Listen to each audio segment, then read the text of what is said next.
Thank you very much, Pyra. And Enrated shimmied on over here after that victory. Congratulations, great game on Luna from the entire team.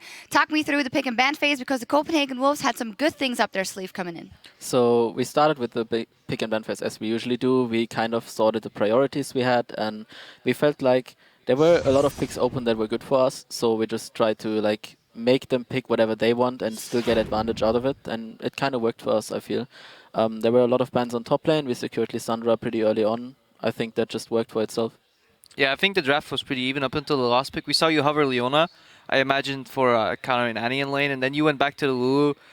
I'll be honest, I'm not a Lulu fan, so I'll give you the chance to go for the Lulu. Why that over the Leona, for example, here? There were several options here. Like Leona wasn't the only one, but I felt like Leona is the most aggressive one, but also the hardest to punish in a way because you have to make those aggressive plays in order to capitalize on the lane.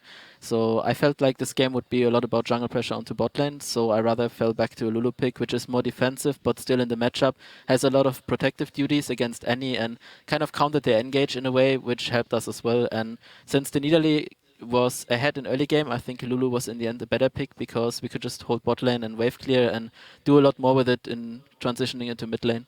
Yeah, what is your opinion purely in the 2v2 of the Annie Kalista? Because it seemed pretty strong, and in my opinion, it is by far stronger. But you guys actually, I was surprised that you you kept it that close. I think on paper you technically should have lost harder. I don't know. What is your opinion on the lane? I think on paper, just with the matchups, I feel like if you're confident in the matchup and you play champions you really like, you can basically win even, let's say, 40-60, 30-70 lanes.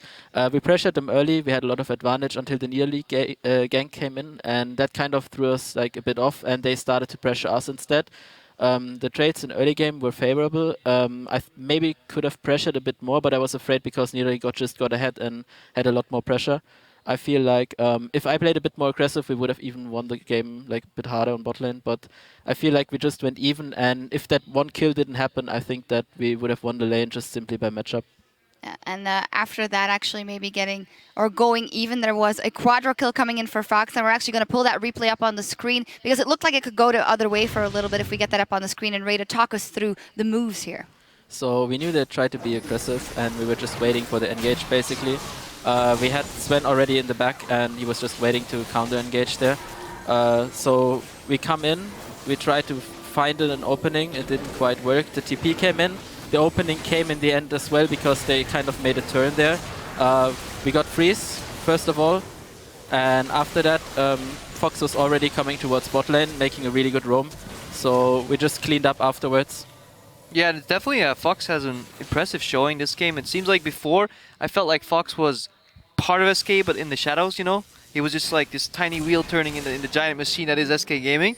But this game, he was a bigger wheel, you know? He started actually getting into his comfort zone, going for a lot of plays. We see even here, he's cleaning up because he solo killed his lane opponent first, then came down a bot lane. We saw him do these fancy flash plays where he repositioned for the double chain.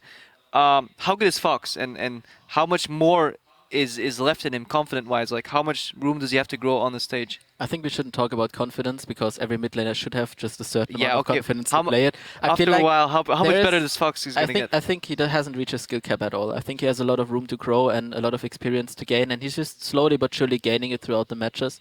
I feel like we have a lot more of him to see throughout the next weeks and months to come. I think that match by match he will show a stronger game, and if people underestimate him, things like that can happen. Yeah. Talking about taking it match by match. If you guys win tomorrow, you have the record of Alliance, 8 wins in a row. That was last season. And if next week you beat Fnatic in that matchup, you beat Fnatic's, or you even out Fnatic's record of 9 wins in a row, who can stop you guys? Well, we don't know yet, but one game might come at some point. We're not really feeling the pressure just yet. We're not having that in our mind. I feel like everyone has it a bit like in the back of his mind, maybe, but that's like all. We don't go for records. We're here to play and we're here to win, and that's what we're doing. We're just trying to show our best performance, and we're just practicing to be on top, and that's just all we can do. Yeah, you guys are reigning solo here in Europe. Congratulations. Thank Another win on the board for SK Gaming. Now, with the first half of this week's game's history, the numbers don't lie. With 10 kills, 3 assists, and a triple kill as LeBlanc, today's most valuable fantasy LCS player is SK Gaming's mid laner Fox with 31 points. It was Yellow Star for the longest in the day, but Fox, fantastic play here on LeBlanc. Yeah, he definitely showed up, and it's as Enrated said, you know, first few weeks, Fox played pretty passive, you know, just part of the team, but he's definitely showing up, especially with the LeBlanc pick.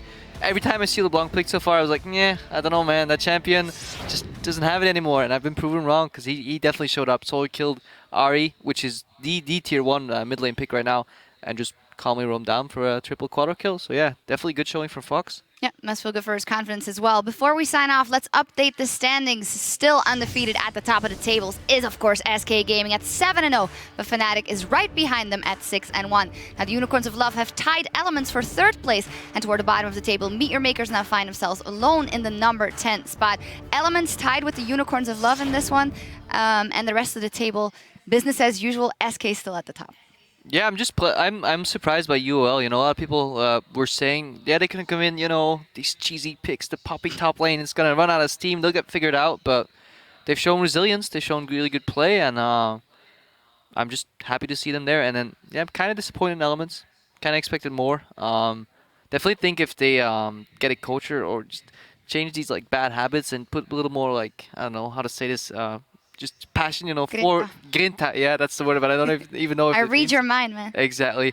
That's what I want to see, you know. I just want to see an aggressive elements rather than what's been happening the last few matches. Yeah, we'll see what they can do tomorrow. Week 4 of the Spring Split continues tomorrow at 6 p.m. Central European Time, 9 a.m. Pacific, as H2K take on Rocket. SK Gaming will face Giants as they look for their 8th straight win, and will end the day with MYM versus the Unicorns of Love. And we see there the Elements tomorrow up versus Gambit. Gambit with, well, another win on the board, so that might be a hard one for Elements.